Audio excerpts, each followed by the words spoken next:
All right, thank you so much for joining us for this episode of From the Field, Farm Chat with Idaho Wheat.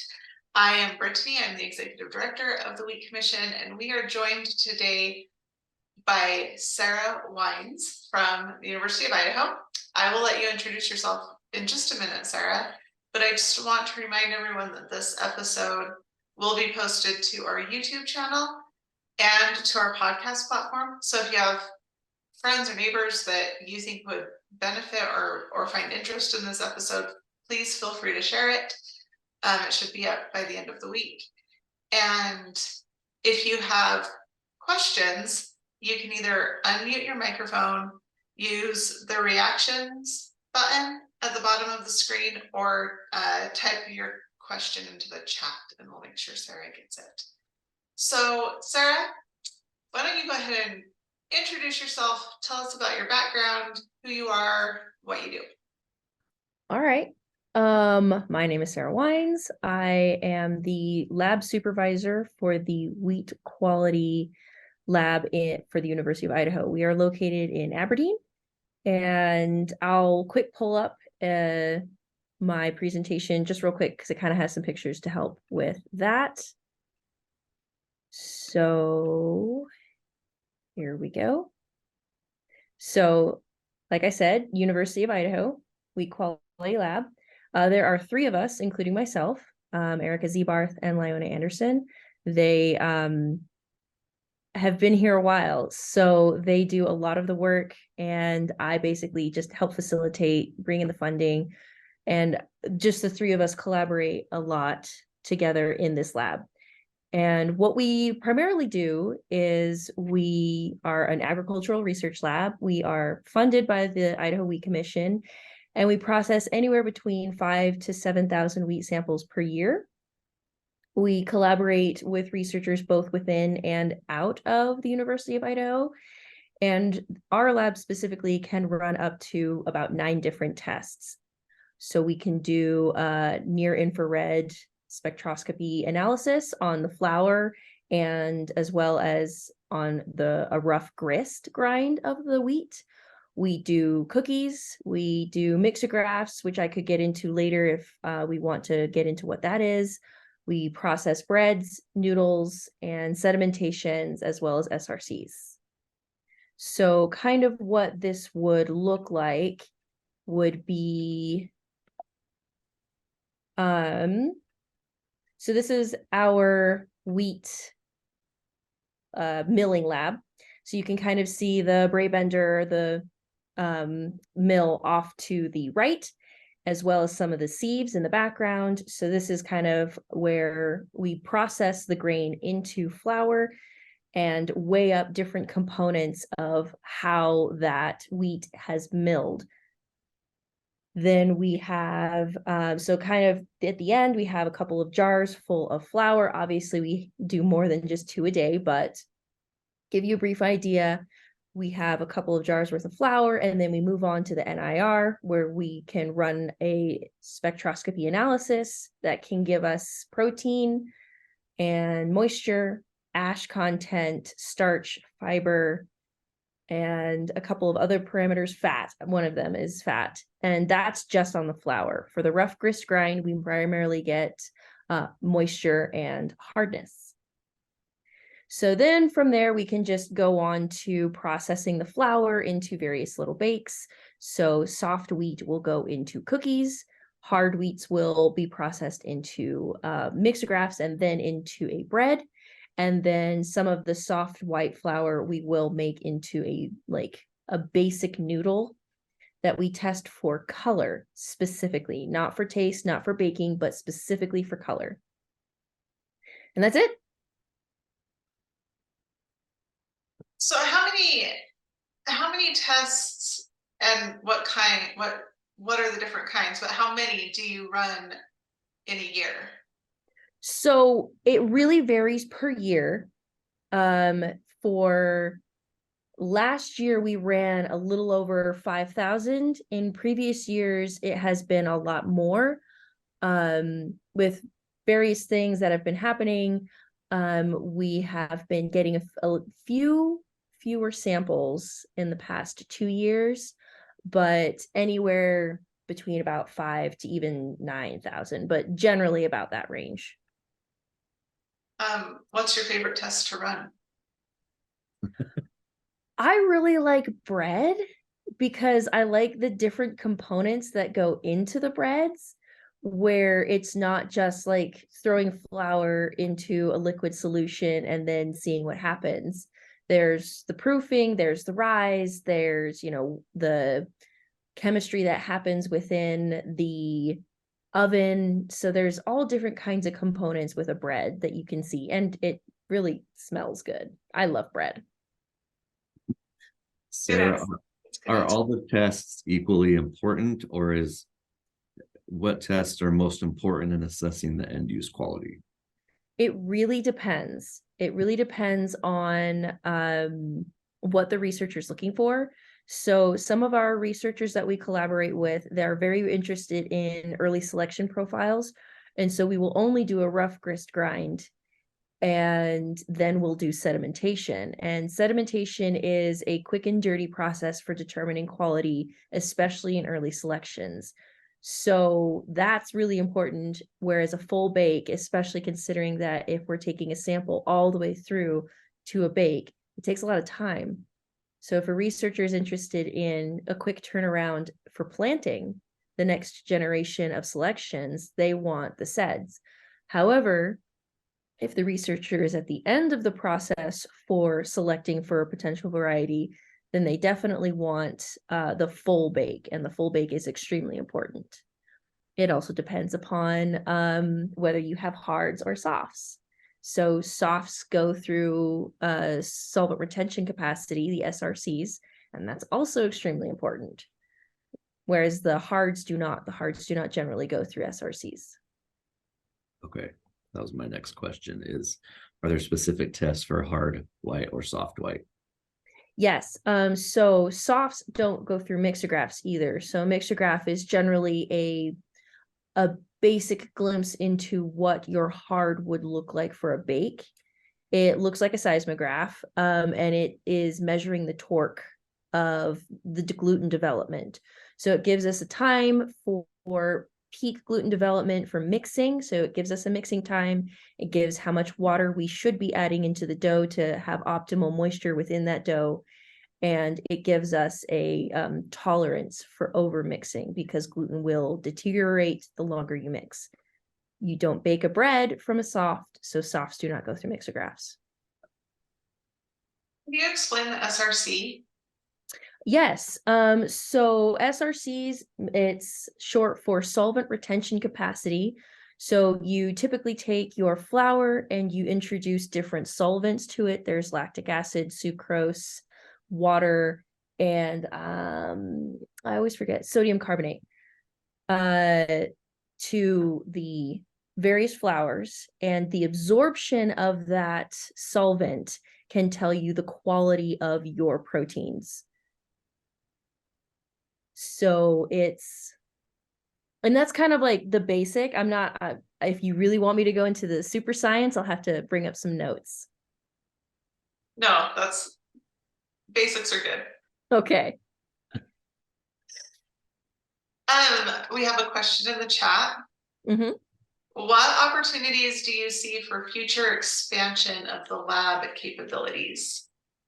So this is actually, we can bring this back to our new NIR machine. In this slide, if I'm actually still screen sharing, and off to the right, you see this new machine, and it actually can measure any grain, and it can measure foraging and other parameters too. So if it can be measured by near infrared spectroscopy, we can measure it. Right now, we only have people bringing us wheat, but we could look at barley, we could look at quinoa, we could look at anything. If it can be measured, we can measure it. So it would be really kind of neat for us to be able to reach out to more pseudo grain growers and see if they're interested in any of the quality parameters that we might be able to give them from that. Okay. The varieties, the wheat varieties that are released by the University of Idaho, generally speaking, have a very excellent end use quality. And of course, that has a lot to do with, a lot of that credit could go to you in the lab and the work that you do in the lab. But what is it about the University of Idaho varieties that sets them apart from other varieties? So from what I gather, they are grown here, they are bred here in the environment that they are meant to be, that is especially good for wheat, minimal disease pressure, and we have a capacity to influence the irrigation. And because of that, most of the time we do not get surprised by like rains and stuff, which affects quality. So quality can be especially shown here because it's grown in the environment that it's bred in the environment that it is supposed to be grown. So we have a lot of different feedback. We have also collaborations with different laboratories. And so it's not just the fact that the breeders have access to resources in their local university, but they have a nationwide and regional collaboration to get some feedback as well for their breeding. Sarah, many growers experienced low falling number this year with their wheat. Can you tell us what the lab is doing and or the U of I breeders are doing to address the falling number issue? So as I mentioned before, there's a lot of collaboration regionally. We're seeing a lot of different climates. There's a bit of a shift in climate that we're having to take an interest in. This is not the first year. It's not the second year. It's looking like it's not even the third year in a row where we're starting to have falling number issues. And it's due to these late summer rains. And so one of the things that we're doing is part of the Pacific Northwest Wheat Quality Council is we're starting to collect data and look at how, like, what exactly is affected by rain and especially the quality deterioration that happens during rain. And then we're also starting to look at if there's any ways that we as quality people can either like decrease the amount that the falling numbers would decrease the impact the falling numbers would have on the bake. But I think the breeders are also looking at it from a different perspective. Obviously, they're going to be breeding for resistance to the quality parameters that would decrease during a rain. So are you seeing those numbers being attributed more to LMA or rain induced? Usually it's rain induced. The LMA is, a lot of people are still on the fence about it. It has been shown that there is a lot of impact on baking quality, but the reason for it is being disputed still, and whether or not, like, how much it affects a bake, or it's a little bit easier to limit the effects of LMA on a bake. However, it still does affect the bake. So I think a lot of us are still kind of in,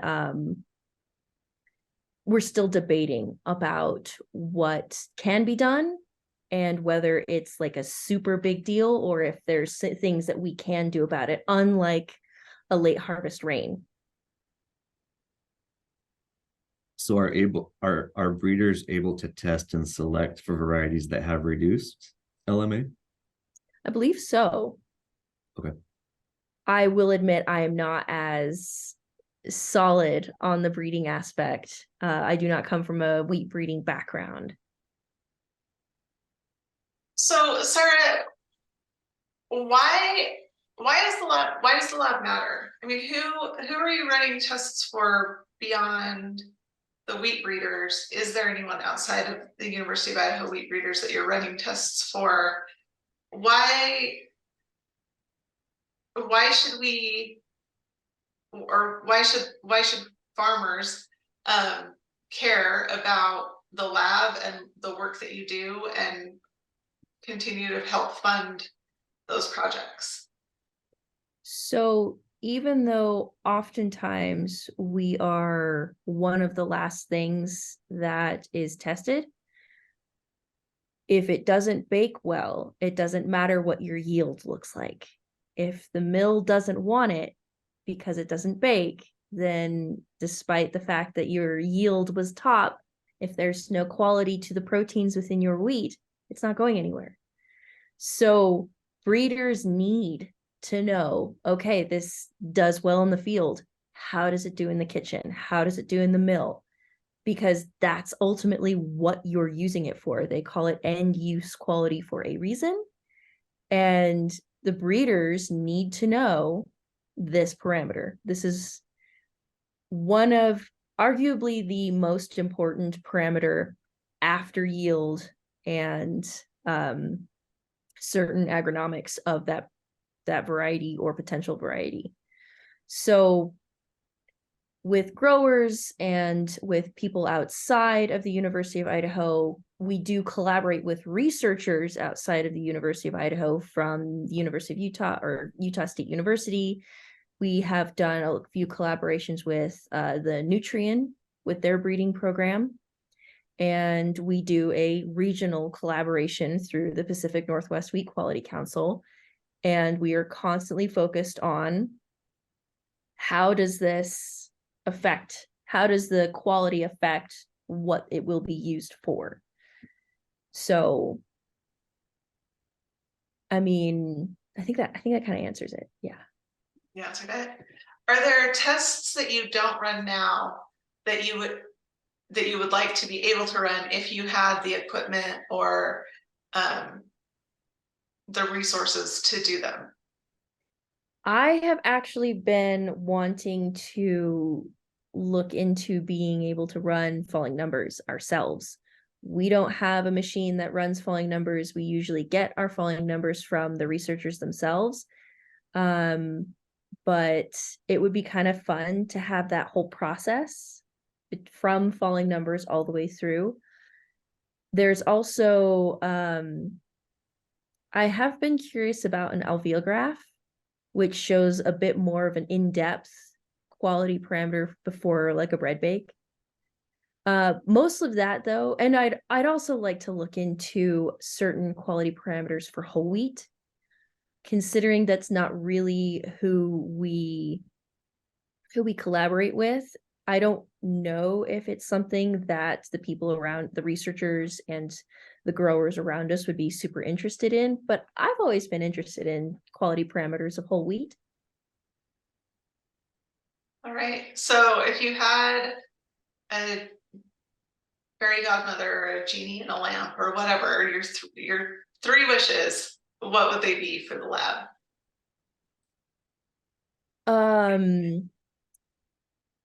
Updated equipment or new equipment or whatever you could get if you could choose like three things.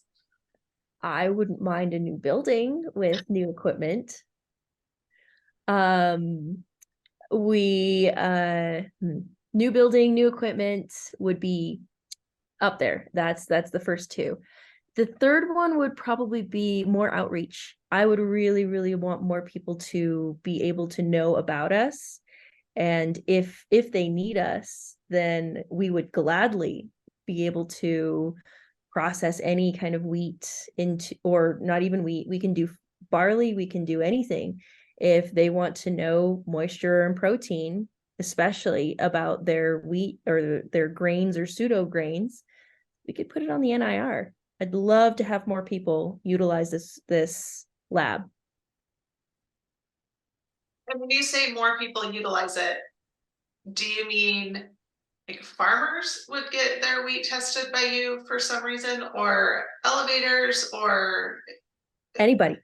We could do growers, we could do researchers, we've collaborated with a couple of mills, just independent millers in central Idaho.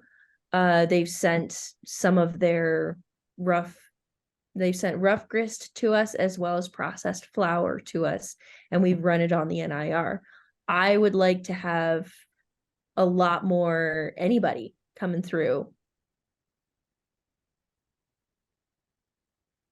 Sarah, with your work with the growers, how are they getting the information, and how are they able to best use the information and data that's generated by the lab?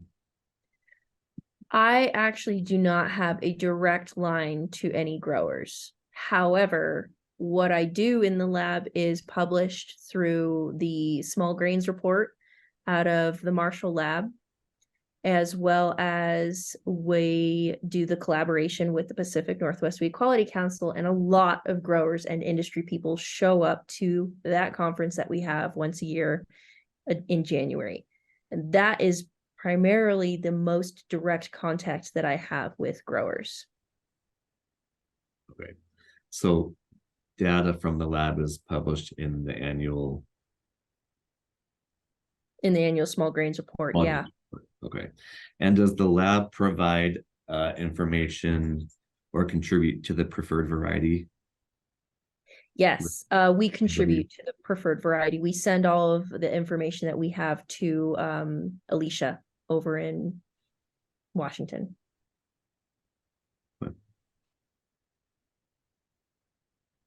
You also collaborate a little bit with the Wheat Marketing Center in Portland, don't you? Or have you in the recently this year? In the past, yes. This year, not as much. So we have a very small collaboration with them. I'd like more. Well, that's good. That's good for us to know that you want more. Maybe we can help you out with that. That would be great. I'd love that a lot. So you have mentioned new building, new equipment, some of it needs updated. I've seen that a lot of it needs updated. How do you keep up with the trends and demands of the milling and baking industries where you are right now? So it's a slow moving industry and a slow moving category. Agriculture does not move fast in general. This is not a fast-paced research category at all. So keeping up with demands is actually quite simple, because if a demand goes out, then that's new. And usually, if there's going to be a change, it will likely be a change in protocol or recipe. New equipment is basically unheard of, unless it's like an NIR where electronic parameter can be changed. When it comes to mixers, when it comes to mills, when it comes to anything physical that we use for a test, it's so specified that getting something new or buying something new is rather difficult. So what the tests that we use, we've been using for decades, if not longer. Some of the tests that we use, I have found in a brochure from the 60s in my office. So with the equipment that is in our lab. So the equipment that we have in our lab with the tests that go along with that equipment has been used since the 50s and 60s, if not longer. I would be extremely shocked if there was a quick demand for new process. At least here in Southeast Idaho. I know that Portland, Corvallis, Andrew Ross is doing a lot of innovative stuff with mixing different loaves, barley into his wheat. He's doing hearth breads, and we just don't do that here. I do think it's impressive that even with, equipment that is from the 60s or the 70s, you are able to stay very relevant and competitive with the testing that you do compared to like newer, shinier labs. It's rather interesting. I've been to a couple of different labs that do the same things that we do, and a lot of their equipment is the same. We haven't really, if it's not broke, don't fix it. So we haven't really gone past and used different stuff. So even the California Wheat Commission has the same oven that we do from the 50s and 60s. They have the same proof box, and they're a much newer, shinier, more innovative lab. And yet, a lot of this equipment is so specialized that you can only get the old stuff. And the old stuff is doing pretty well so far. Don't say that too loudly or cross your fingers for sure. Sarah, just with the last couple of minutes that we have, if growers or farmers, industry staff, if they wanted to come visit the lab, are they guaranteed a fresh slice of bread or a fresh cookie or? Well, the cookies may be fresh, but I don't know if I'd want to taste one. They're about as basic as you can get and hard as a rock. Okay. But bread, it really depends. And the bread's a lot more palatable. Yeah. You can always reach out beforehand and say, hey, when's the next time you're baking bread? And I'll swing by. I can definitely see about that. Okay, sounds good. Have a little side hustle going on. I mean, I could, but I'd probably get in trouble. Yeah, probably. Bad idea. Well, Sarah, thank you so much for joining us today. It's really interesting to learn more about what you do and how it does benefit growers, researchers here in Southern Idaho. So thank you so much for your time. Absolutely. And just a reminder that this will be posted to our podcast and our YouTube channel. You can also find it on our website at idahowheat.org.